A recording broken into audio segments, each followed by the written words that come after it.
Mientras el aroma de las flores aún perfumaba la capilla y el ataúd de mi hijo acababa de ser cerrado, ella entró, Verónica, la exesposa que lo había abandonado hacía 15 años. Con tacones altos y un vestido ajustado, atravesó el pasillo exigiendo los $24 millones de la herencia como si tuviera derecho a ellos. Pero lo que ocurrió a continuación desenmascaró a cada persona en esa sala y desató una batalla que ella jamás esperaba perder.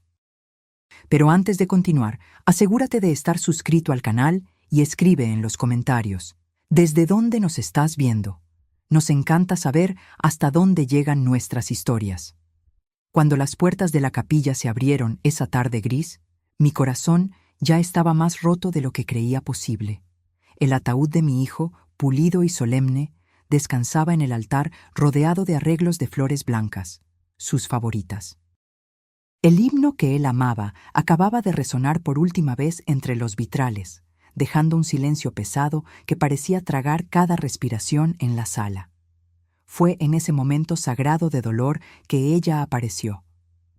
Verónica Pike entró en la capilla como si estuviera llegando a una reunión de negocios, no al funeral del hombre que había abandonado 15 años atrás. El ruido de sus tacones de 10 centímetros rompió brutalmente el silencio, haciendo que todos los presentes se voltearan.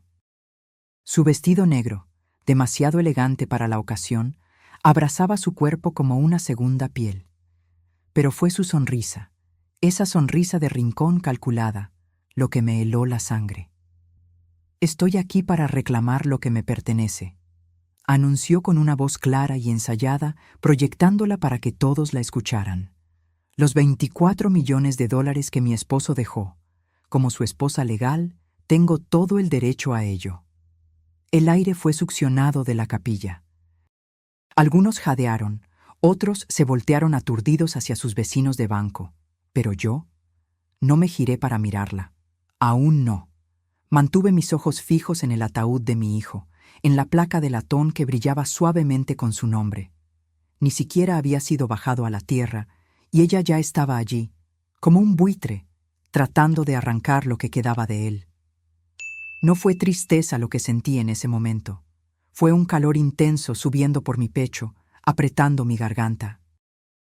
Una furia silenciosa que se instaló pesadamente detrás de mis costillas. Mi difunto esposo solía decir que yo tenía la paciencia de una pared de piedra. Ese día necesité cada fragmento de esa paciencia. El joven abogado de Verónica estaba a su lado, visiblemente nervioso, hojeando papeles en una carpeta azul.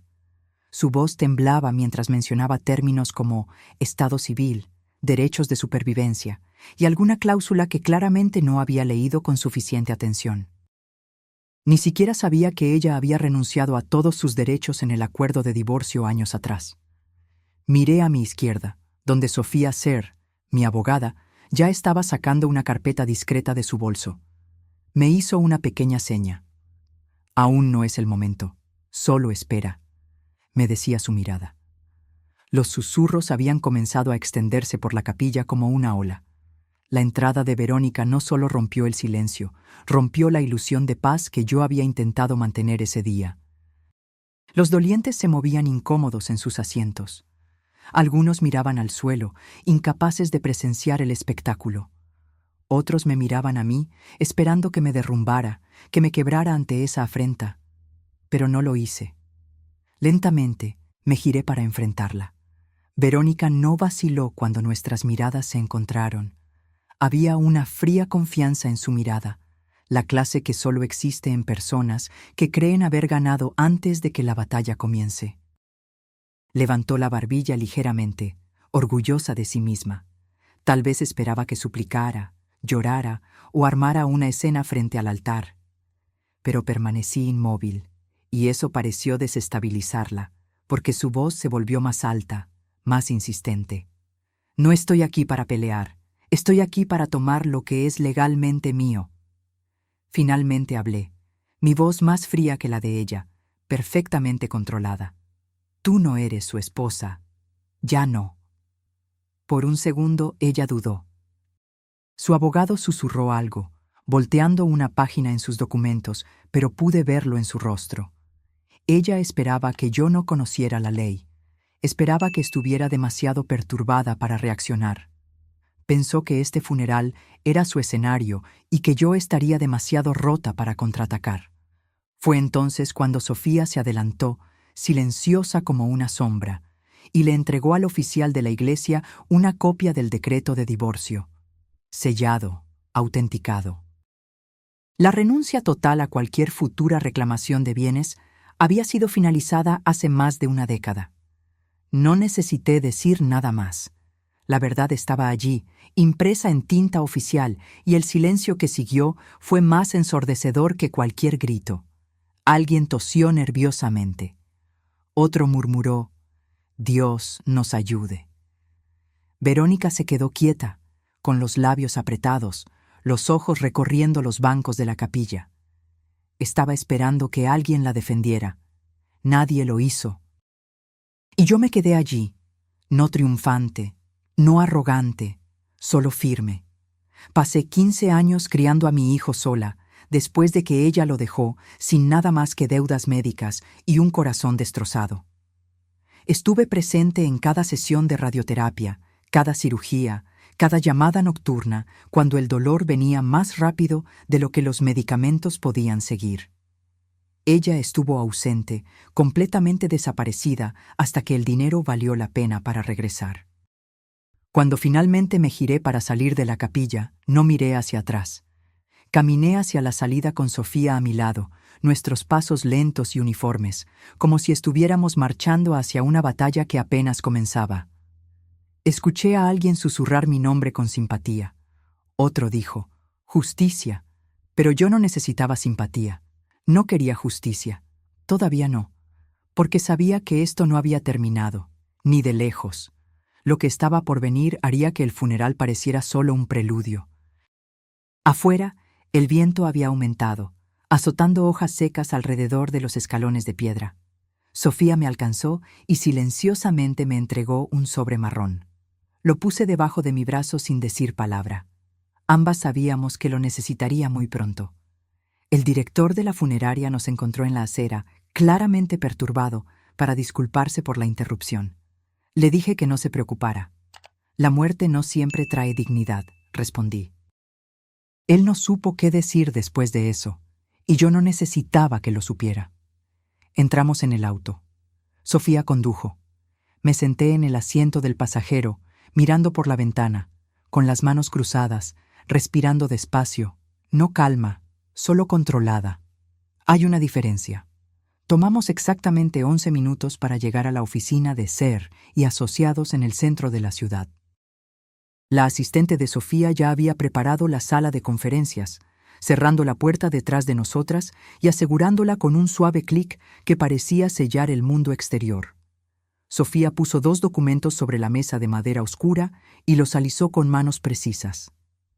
El primero era el último testamento actualizado de mi hijo, fechado 9 meses antes de que falleciera. Yo estaba sentada a su lado cuando lo firmó, sus manos delgadas pero firmes. En el documento dejaba todos sus bienes para mí: el dinero, las acciones de la empresa, la propiedad, el seguro, incluso los derechos intelectuales de la aplicación que había diseñado en sus meses finales. No había mención a Verónica, ni una sola línea. El segundo documento era el acuerdo de divorcio de 15 años atrás. Una renuncia total de derechos futuros a cualquier bien actual o futuro, finalizada y autenticada. Sofía tenía la copia certificada en mano, junto con el registro del notario. Sin fisuras, sin ambigüedad. Aún así, la voz de Sofía era mesurada cuando habló. «Verónica no tiene en qué apoyarse, pero es audaz. Espero que esto escale». Asentí, mi mandíbula apretada, no por miedo, sino por un enfoque absoluto. Si Verónica quería convertir esto en una guerra, la encontraría en las líneas del frente. Había llorado por mi hijo con cada parte de mi ser. Ahora defendería lo que él dejó. No permitiría que una mujer que desapareció por 15 años convirtiera el capítulo final de su vida en un circo legal. Sofía me entregó una copia del inventario de los bienes, cuidadosamente listados en categorías. Le eché un vistazo rápido: cuentas bancarias, acciones de la empresa, la casa del lago, el apartamento, incluso el auto. Entonces vi el último ítem, una carta en video particular grabada por mi hijo y almacenada digitalmente bajo protección de abogado. Yo no sabía que él había hecho eso. Sofía golpeó la carpeta con determinación. Es hora. Condujimos hasta el juzgado, no para una audiencia formal, sino para una reunión que Sofía había programado con el juez responsable de procedimientos de emergencia de sucesión. Una cortesía concedida debido al tamaño de los bienes y a la obvia tensión a su alrededor. Él accedió a revisar los archivos por adelantado y confirmar que las reclamaciones de Verónica serían marcadas como inválidas inmediatamente después de la presentación. Una orden de protección temporal sobre los bienes fue emitida en 1 hora, un récord incluso para Sofía, que rara vez mostraba sorpresa, pero levantó ligeramente las cejas cuando el documento llegó tan rápido. Mientras salíamos, el cielo se había oscurecido, las nubes se cerraban como una cortina antes de una tormenta. El teléfono de Sofía sonó cuando estábamos en los escalones del juzgado. Era el abogado de Verónica. Ella contestó en alta voz, permitiendo que yo escuchara cada palabra. La voz de él se quebró mientras pedía una reunión para discutir una posible resolución conjunta. Sofía respondió con una frialdad profesional que ya conocía bien. Todas las conversaciones debían ser por escrito, y la interferencia de Verónica en un servicio religioso sería incluida en cualquier respuesta formal. No hablé durante la llamada. No lo necesité. Pasé años siendo silenciosa por la paz, por mi hijo, por la familia. Ese tiempo se había acabado en el momento en que Verónica dijo $24 millones frente a su ataúd. Esa noche, en casa, abrí la carta en video particular. Mi hijo estaba sentado en la silla cerca de la ventana, la misma silla en la que solíamos leer juntos cuando él era solo un niño. Su voz era tranquila, su tono claro y firme, a pesar de la evidente debilidad física. Habló sobre la fundación que quería que yo construyera, las becas comunitarias, el jardín conmemorativo detrás del laboratorio de tecnología. Habló sobre mí, sobre cómo lo apoyé, sobre la fuerza que esperaba que yo continuara demostrando incluso después de que él se fuera. Entonces, cerca del final, dijo algo que jamás olvidaré. Si ella regresa, necesito que te mantengas firme, no solo por mí, sino por ti. Ella se alejó de mí, pero tú, mamá, tú nunca lo hiciste. Te mereces todo lo que te dejé. Te elegí a ti. Reproduje esa última parte 2 veces, dejando que el peso de esas palabras se asentara en mi pecho como una mano, presionando firmemente, pero con ternura. No lloré. No esa noche. Habría tiempo para eso después. Ahora tenía una decisión que tomar.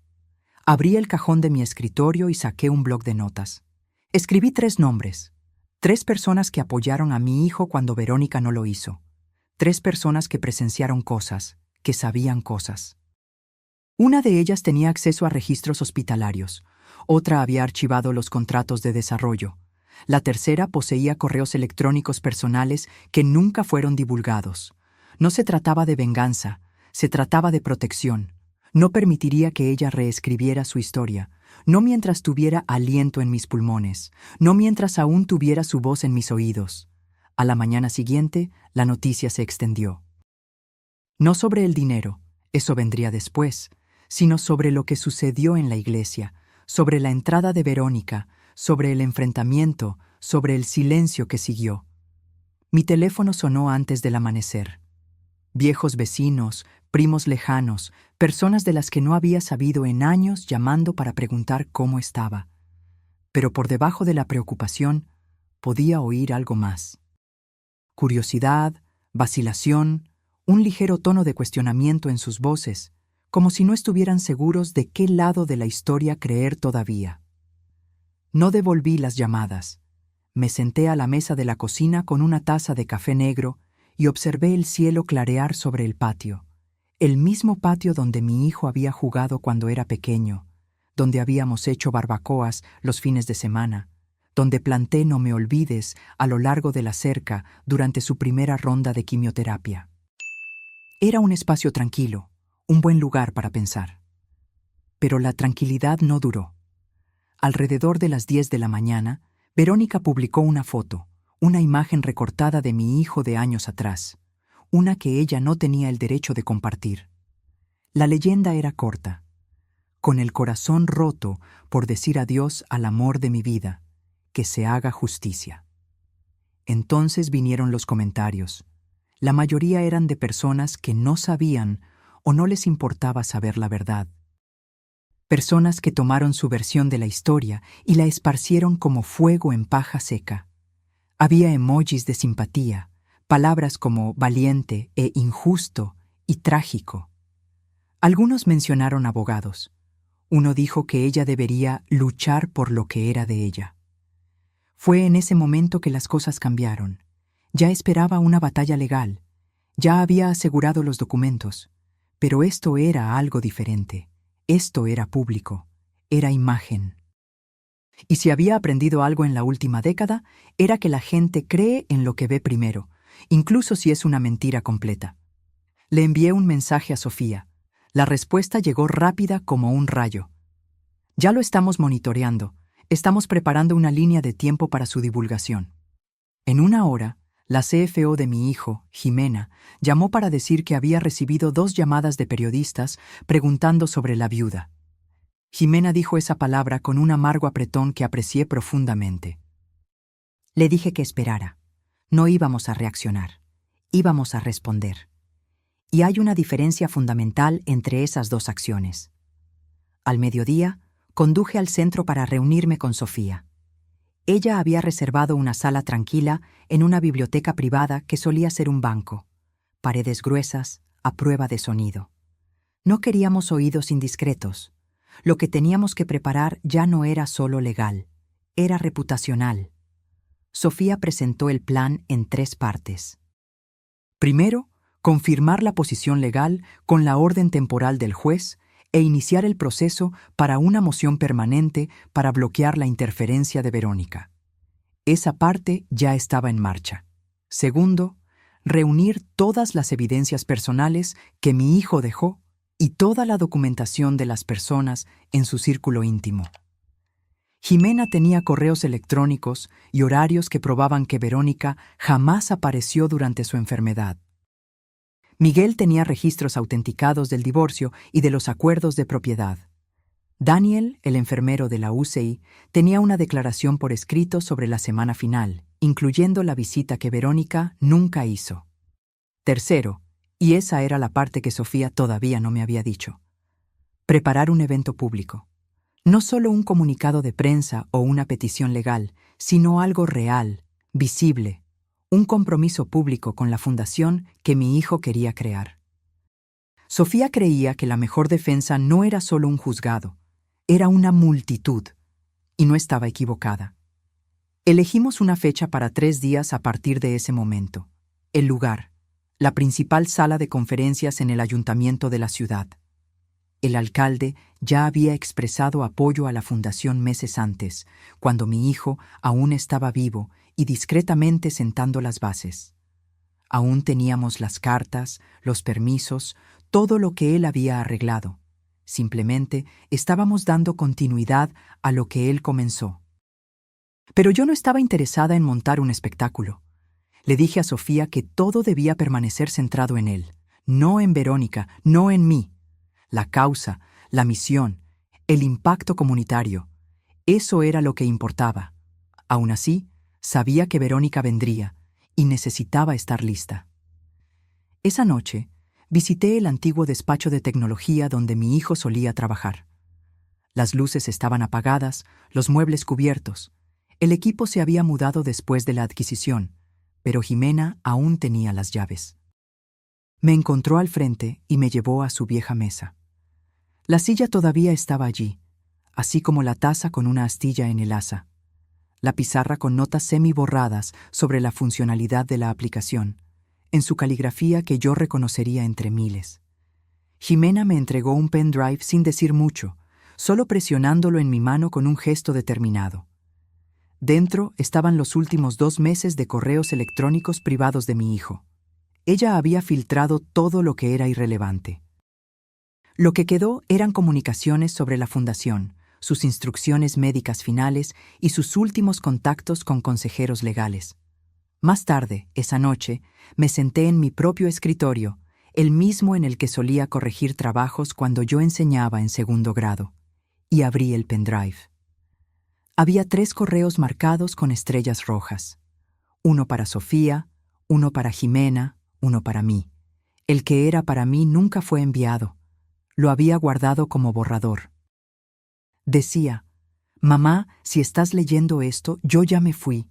Y si ella aparece, sé que será difícil, pero necesito que recuerdes que tú eres la única que se quedó. Estuviste allí cuando no podía caminar, cuando no podía dormir, cuando era más tubos que piel. Tú nunca saliste de la habitación, así que no dejes que ella reescriba lo que tú y yo vivimos. Yo te elegí a ti, no a ella, nunca a ella». Fue en ese momento que mi duda desapareció. No es que hubiera planeado rendirme, pero algo dentro de mí se calmó. Había cargado con dolor y furia toda la semana. Ahora tenía claridad. Verónica quería usar la opinión pública como arma. Yo levantaría la verdad, no solo en el juzgado, sino frente a cada persona que había visto su publicación y creído la mentira. 3 días después del funeral, entré al ayuntamiento por la entrada trasera. Sofía lo había arreglado así: menos ruido, menos ojos. El auditorio ya se estaba llenando de gente: prensa local, inversores de tecnología, líderes comunitarios. La oficina del alcalde había confirmado su presencia, no para dar un discurso, sino para mostrar apoyo. Eso importaba más. El evento era simple en el papel: una dedicación, el lanzamiento público de la Fundación Conmemorativa Holbrook. Pero todos sabíamos que era más que eso. Era un mensaje. Las sillas se dispusieron en filas frente a una pantalla de proyección. Una pancarta estaba colgada cerca del frente: un legado de propósito. El rostro de mi hijo estaba en el programa, sonriendo de esa manera discreta que él siempre tenía cuando estaba orgulloso, pero no quería atención. Esa sonrisa hablaría por él ahora. Sofía y Jimena se encargaron del registro de la prensa. Miguel estaba posicionado cerca de la mesa lateral con carpetas legales. Daniel, el enfermero, se ofreció a acompañar a los invitados mayores. Todos tenían un papel. Todos entendían lo que estaba en juego. A las 10:02 las puertas se cerraron. A las 10:05 Sofía subió al podio y golpeó el micrófono una vez. No sonrió. No estaba allí para encantar a nadie. «Buenos días. Estamos aquí para honrar la visión y los valores de un hombre que vivió con una brillante discreción y dejó un plan para tener un impacto. Lo que verán hoy no es sobre pérdida, es sobre intención, sobre claridad, sobre verdad». Ella se apartó y las luces se apagaron. La pantalla se iluminó con un video fechado 5 semanas antes de su muerte. Mi hijo estaba sentado en una silla, con los hombros un poco encorvados, los ojos cansados, pero enfocados. El fondo era su oficina en casa, esa llena de libros y plantas y fotos que yo conocía de memoria. Su voz llegó tranquila, pero firme. «Si estás viendo esto, entonces ya no estoy por aquí, pero quería explicar con mis propias palabras por qué tomé las decisiones que tomé. No quería confusión. No quería discusiones. Quería que la verdad hablara por sí misma». Continuó describiendo su enfermedad, sus esperanzas para la fundación, su decisión de dejar sus bienes para mí y solo para mí, sus razones. No eran emocionales, no eran vengativas, solo mesuradas y claras. «Ella se fue», dijo sin dudar. «Cuando más la necesitaba, no estaba. Y cuando construí algo que valía la pena volver, ella regresó. No puedo permitir que eso defina mi legado. Estoy eligiendo a la persona que nunca se fue». La sala se quedó en silencio absoluto cuando el video terminó. Ninguna tos, ningún movimiento, solo inmovilidad. Me levanté, no porque quisiera, sino porque tenía que hacerlo. Caminé lentamente hasta el podio, sintiendo el peso de todas las miradas. Había hablado en aulas por 30 años. Había dado elogios fúnebres, brindis de cumpleaños y discursos de jubilación. Pero este momento era diferente. No se trataba de celebración. Se trataba de trazar una línea definitiva en la arena. Agradecí a todos por estar allí. Reconocí la presencia del alcalde. Luego leí los nombres de los primeros beneficiarios de la beca.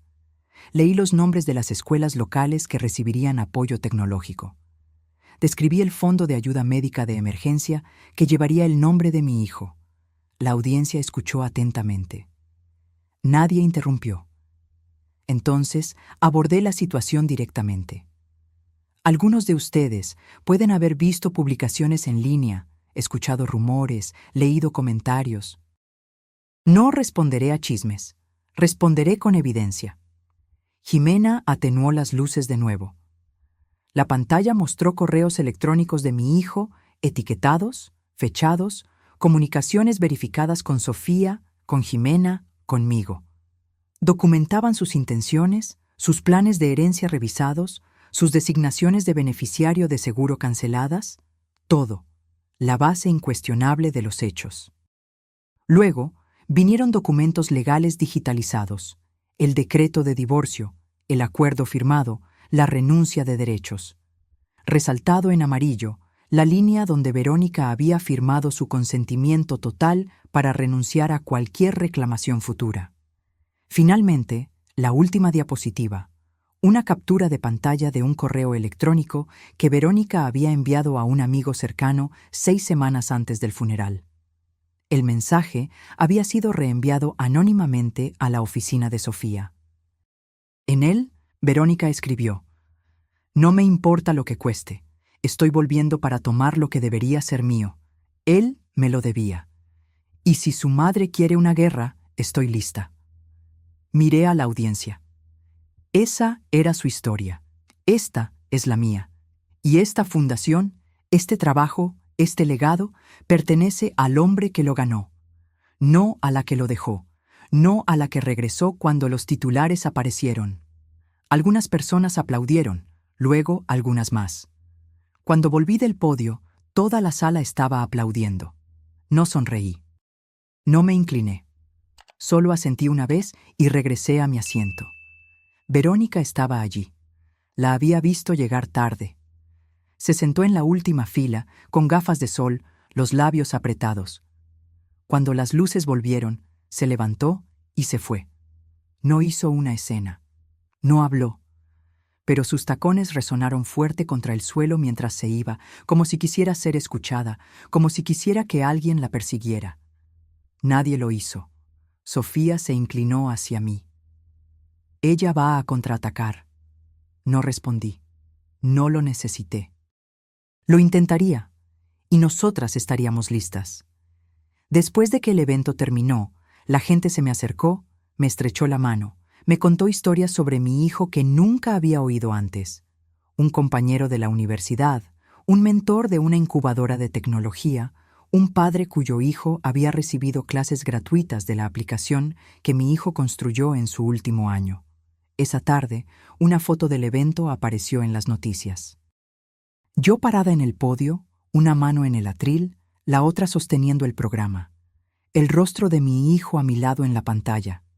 La leyenda decía: «Una madre protege el legado de su hijo». Y eso era exactamente lo que yo había hecho. Públicamente, claramente, sin gritar, sin enojo, pero con cada hecho afilado como una cuchilla. A la mañana siguiente, me desperté al silencio. Sin nuevos mensajes, sin llamadas perdidas, sin correos electrónicos de Sofía, pero no confundí la quietud con la paz. Era el tipo de silencio que viene antes de que algo se rompa. A las 8:30, Sofía me envió un único mensaje: «Mantente alejada de las redes sociales». Su tono siempre era controlado, pero pude sentir la urgencia detrás de esas 4 palabras. Obedecí, pero no necesité preguntarme por mucho tiempo. Jimena llamó 30 minutos después.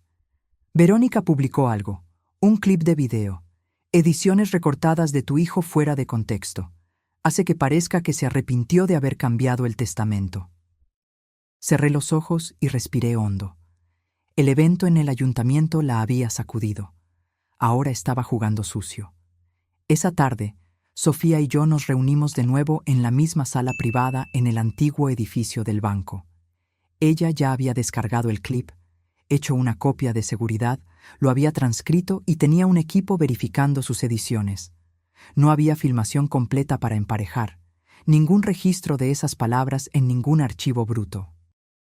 Era una fabricación, pero era lo suficientemente sutil como para engañar a las personas que querían creerle. Sofía volteó la pantalla de su laptop hacia mí y presionó reproducir. La voz de mi hijo se escuchó, pero las frases fueron cortadas, reorganizadas, las pausas eliminadas. Él parecía inseguro, abrumado. Luego la voz de Verónica se superpuso. Ella hablaba gentilmente, con falsa simpatía, pero cada palabra implicaba que yo había manipulado a mi hijo para excluirla. Incluso había titulado el video, "Que la verdad sea escuchada". Ya estaba siendo compartido en todos los rincones de Internet. Los comentarios cambiaron rápidamente. Extraños la llamaban valiente, otros me llamaban codiciosa. Algunos sugirieron que yo había aislado a mi hijo durante su enfermedad, alejado a sus amigos, cortado el contacto con su exesposa por celos. Las mentiras crecen rápido en el terreno correcto. Pero no entramos en pánico. Sofía ya tenía el siguiente movimiento planeado. La primera parte del plan de Sofía era simple. Divulgaríamos el video completo en cuestión, la versión intacta, con marca de tiempo, grabada en una sola toma. Miguel tenía el original en un drive seguro, protegido por contraseñas y autenticaciones que probaban su integridad. La segunda parte requirió más coordinación. Hacia el final de ese día, Jimena había logrado conseguir permiso de 3 ex socios de negocios de mi hijo para compartir comunicaciones internas. Correos electrónicos archivados, notas de reuniones, mensajes de mi hijo expresando su decepción con el comportamiento de Verónica a lo largo de los años. En un mensaje fechado 2 años antes de su muerte, él escribió: "Ella contactó de nuevo, no para preguntar por mi salud, no para disculparse, solo para saber si la IPO se había completado. Estoy cansado de fingir que la gente se preocupa cuando no lo hace. Ya no tengo energía para esto".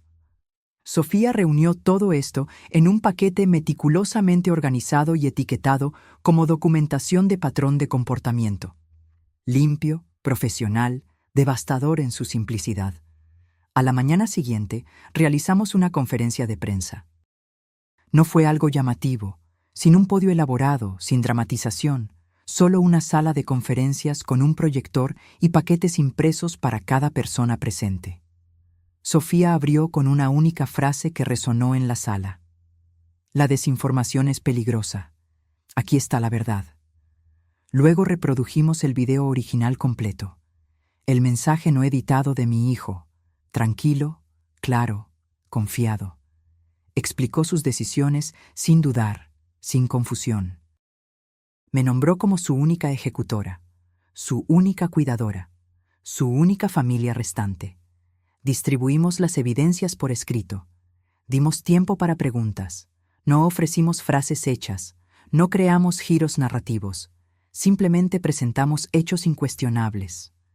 Verónica no respondió públicamente, pero no lo necesitaba. El daño a su credibilidad ya era visible. Esa noche, uno de los blogs de la comunidad que la había elogiado antes emitió una discreta retractación.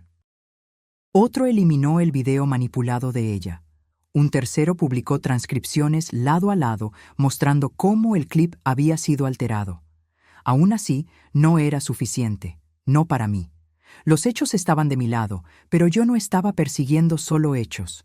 Estaba persiguiendo una claridad absoluta. Entonces, tomé una decisión. Llamé a Jimena y le pedí que divulgara el memorando interno que mi hijo había escrito durante su última hospitalización. Había sido destinado a la junta directiva de la empresa, pero el tono era profundamente personal. El memorando detallaba su plan para la fundación, sus razones para crearla en mi nombre, su deseo de distanciar a la organización de cualquier persona que lo hubiera abandonado. Al final, él escribió: «No quiero que mi nombre sea usado para nada falso, nada superficial. Si la gente va a recordarme, que sea por lo que realmente hice y por quien realmente me apoyó». Sofía dudó antes de aceptar. Era una pieza poderosa, pero también agitaría las cosas de nuevo. Le dije que ese era precisamente el objetivo. El memorando se publicó al mediodía, con el consentimiento de la Junta y respaldado por la Fundación.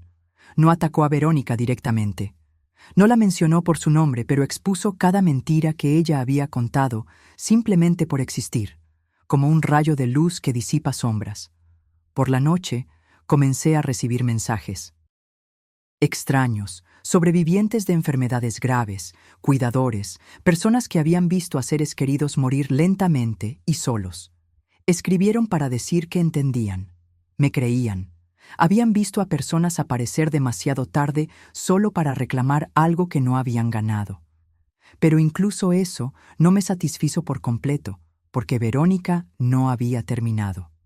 A las 10:30 de esa noche, Sofía me llamó de nuevo. Ella presentó una moción para impugnar el testamento.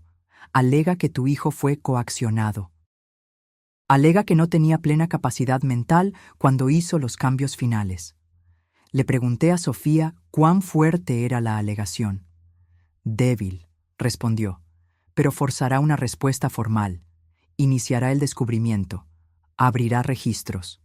Le dije que no tenía miedo de los registros. Déjala cavar, porque cuanto más profundo vaya, más descubrirá la verdad que estaba tratando de enterrar.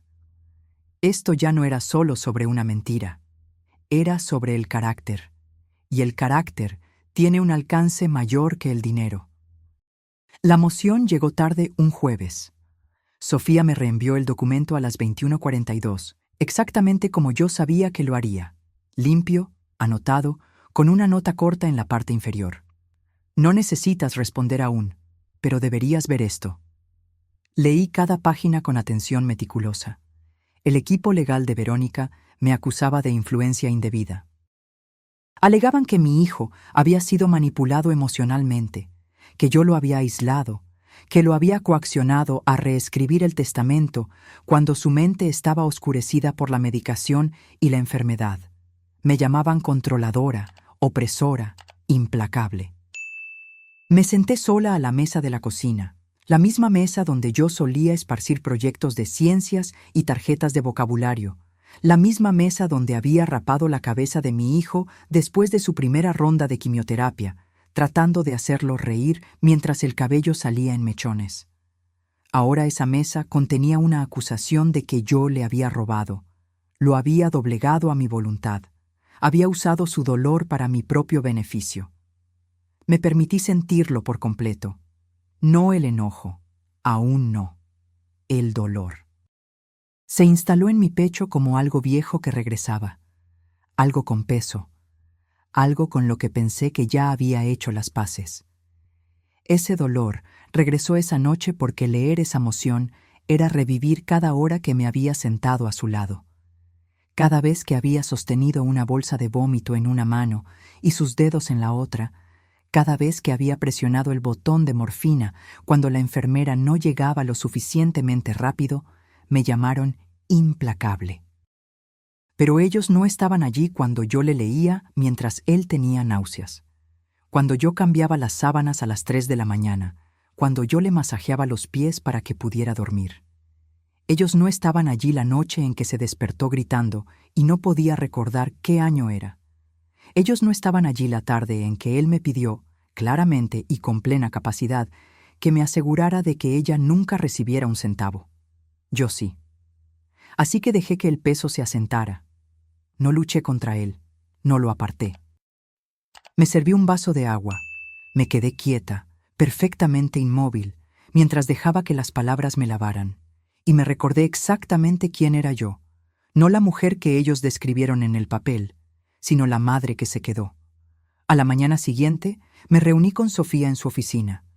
Ella ya había redactado nuestra respuesta inicial, pero antes de registrar cualquier cosa, nos sentamos en silencio por un tiempo.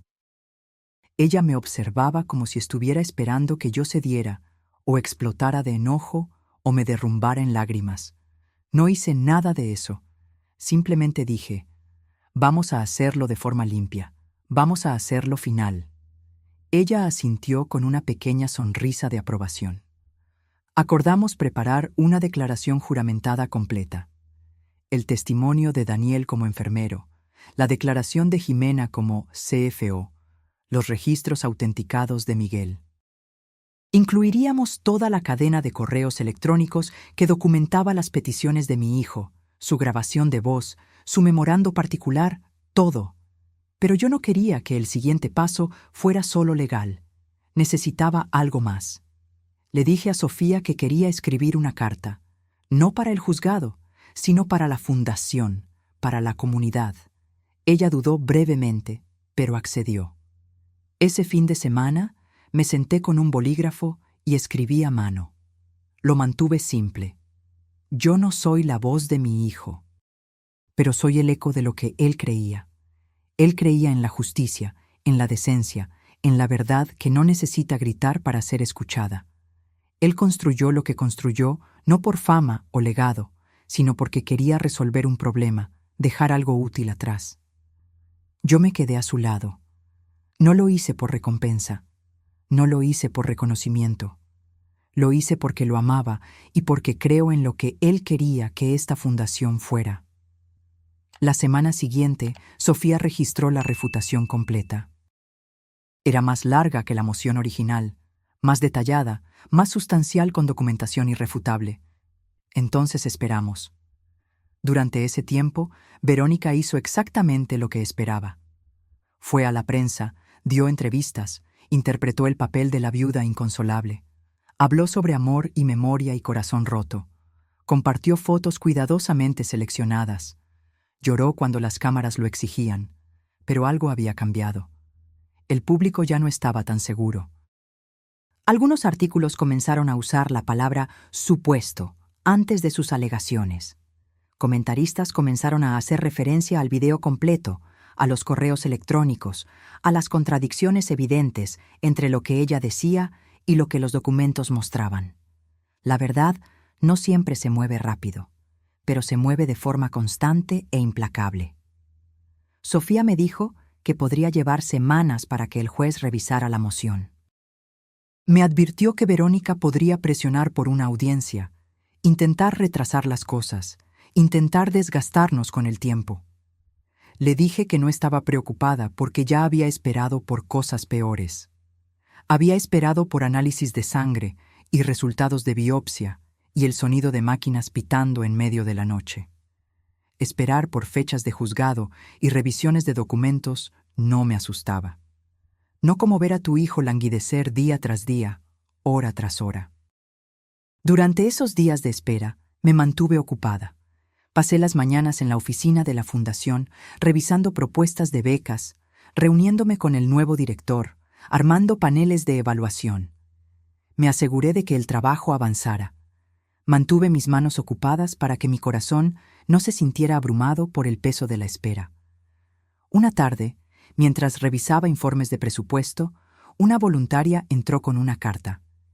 Era manuscrita, sin dirección de remitente. Dentro había un mensaje simple. No estás sola, yo te creo. Vi a mi hermana ser destruida por alguien como ella. Gracias por hablar. No había firma, solo esas pocas líneas. Aquello me recordó que lo que estábamos haciendo no era solo sobre propiedad o herencia. Era sobre poner la historia en el lugar correcto. No con fuego, sino con enfoque. No con volumen, sino con verdad incuestionable. Esto era lo que Verónica nunca entendió. Ella pensó que el poder venía del ruido, de las acusaciones dramáticas, pero yo había aprendido que el poder real viene de la consistencia, y yo sería consistente hasta el final. La decisión llegó un miércoles por la mañana. Fue discreta, sin televisión, sin equipos de cámara, sin titulares gritando sobre justicia o fraude, solo una notificación de Sofía de que el tribunal había emitido su decisión. Ella había reenviado la copia oficial a mi bandeja de entrada. 212 páginas. Las leí todas. La moción para impugnar el testamento fue rechazada en su totalidad, sin juicio, sin audiencia. El juez había considerado que las pruebas eran claras y convincentes. Mi hijo tenía plena capacidad mental. Él había tomado sus decisiones deliberadamente. No había señal de coacción, manipulación o presión externa. Las alegaciones de Verónica fueron descritas como infundadas, especulativas y, en varias instancias, intencionalmente engañosas. Esa última frase importaba más que todas las demás. Intencionalmente engañosas. En lenguaje de tribunal, eso significaba más que solo perder. Significaba exposición, significaba vulnerabilidad, significaba consecuencias. El siguiente paso se movió más rápido de lo que incluso Sofía esperaba. En 48 horas, el tribunal ordenó una audiencia para revisar posibles sanciones contra el equipo legal de Verónica, por mal uso del proceso, abuso del sistema, intento de engañar a un tribunal de sucesión con materiales alterados. La audiencia fue programada para la semana siguiente. Inicialmente no planeaba asistir. Me había dicho a mí misma que el rechazo era suficiente, que no necesitaba ver las consecuencias, que ya tenía lo que vine a buscar, los deseos de mi hijo protegidos, su legado intacto. Pero 2 días antes de la audiencia, Sofía llamó. Verónica había enviado una solicitud de último minuto. Quería que la audiencia fuera cerrada al público, alegando angustia emocional, alegando que eso perjudicaría su reputación, alegando que interferiría en su capacidad para buscar trabajo y reconstruir su vida. El juez denegó su solicitud. Fue entonces cuando decidí que estaría allí, sentada en la última fila, presenciando silenciosamente el final de esta historia. Llegué temprano el día de la audiencia. La sala era pequeña, sin medios, solo las partes, sus abogados y algunos empleados del tribunal. Sofía se sentó a mi lado, su postura relajada, pero alerta. Verónica entró 5 minutos antes de que comenzara, vistiendo un traje azul marino excesivamente formal para el ambiente. Su cabello estaba recogido en un moño desordenado. No miró por la sala. Sabía que yo estaba allí, pero no me enfrentó. El juez entró. La audiencia comenzó sin ceremonias, sin drama, sin teatralidad, solo un análisis metódico de lo que había sucedido. Revisaron la moción que Verónica había registrado, el video que ella había publicado, la forma en que había sido editado, la declaración juramentada que contradecía su versión de los eventos. Analizaron los registros financieros, el historial legal, el patrón de su comunicación con personas cercanas a mi hijo, el momento de su aparición, sus declaraciones en las redes sociales antes y después del funeral. Desmembraron todo, pieza por pieza, exponiendo cada contradicción. Su abogado intentó argumentar que ella había sido engañada, que no había entendido completamente los riesgos, que había actuado a causa del dolor. Pero el juez lo interrumpió con palabras que jamás olvidaré. El dolor de perder a un hombre que abandonó no excusa la manipulación de este tribunal. Al final de la audiencia, quedó claro que las sanciones serían severas. El abogado de Verónica enfrentaría una revisión formal de la Orden de los Abogados del Estado. Ella sería obligada a pagar los honorarios legales asociados con la respuesta a su moción fraudulenta. El valor era considerable. El tribunal emitió un congelamiento de sus cuentas pendiente de pago. No era prisión. No era un escándalo nacional, pero era la versión legal de un ajuste de cuentas. La verdad finalmente cobrando su precio. Observé su rostro mientras el juez leía la decisión. Su expresión no cambió, ni una vez, pero sus manos traicionaron su aparente calma, apretando, soltando, una tras otra en un ritmo nervioso. Cuando el juez cerró la audiencia, Sofía y yo nos levantamos. No nos acercamos a Verónica. No nos demoramos, pero mientras caminábamos hacia la salida, ella se volteó ligeramente. No lo suficiente como para hacer contacto visual, pero sí para que yo viera la mirada vacía en sus ojos. ella había entrado en esta batalla pensando que podría doblar la realidad a su voluntad. Salió con su nombre manchado en registros oficiales del tribunal, sus finanzas bloqueadas, su historia desvelada como una red de mentiras. Esa tarde, Sofía envió una declaración a los contactos de prensa de la Fundación. Breve, profesional. La Fundación Holbrook respeta los hallazgos del tribunal y continúa comprometida en llevar adelante la misión definida por su fundador. Consideramos este asunto resuelto. Sin triunfalismo, sin tono de venganza, solo finalidad. Me senté en mi jardín esa noche sola, en el mismo banco donde mi hijo una vez se sentó después de su primer examen limpio, y respiré la tranquilidad.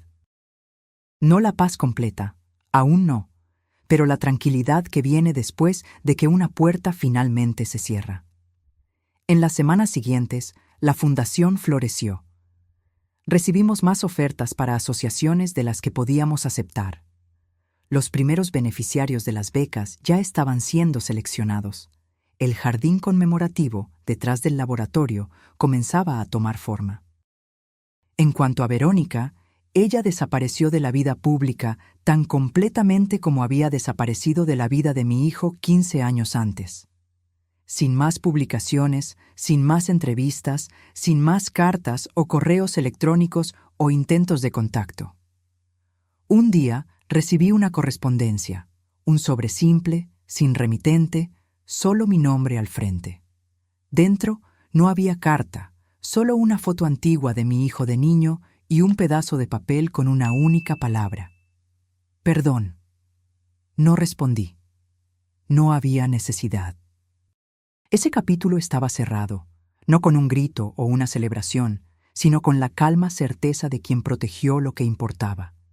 Aún recibo cartas de mujeres que nunca conocí, de hijas viendo a sus madres sufrir, de madres viendo a sus hijos volverse extraños. Ellas no piden magia, solo verdad. Y yo se la doy, simple e inquebrantable. No estás sola, nunca lo estuviste. Tu historia no termina con el abandono. Puedes trazar la línea, puedes tomar el bolígrafo de nuevo. Y aunque el mundo nunca aplauda, tu paz es el aplauso más importante. Ahora, si te gustó esta historia, dale me gusta para apoyarnos y haz clic en este próximo video que está apareciendo en la pantalla, porque en él hay una historia de traición y giro como nunca antes habías visto.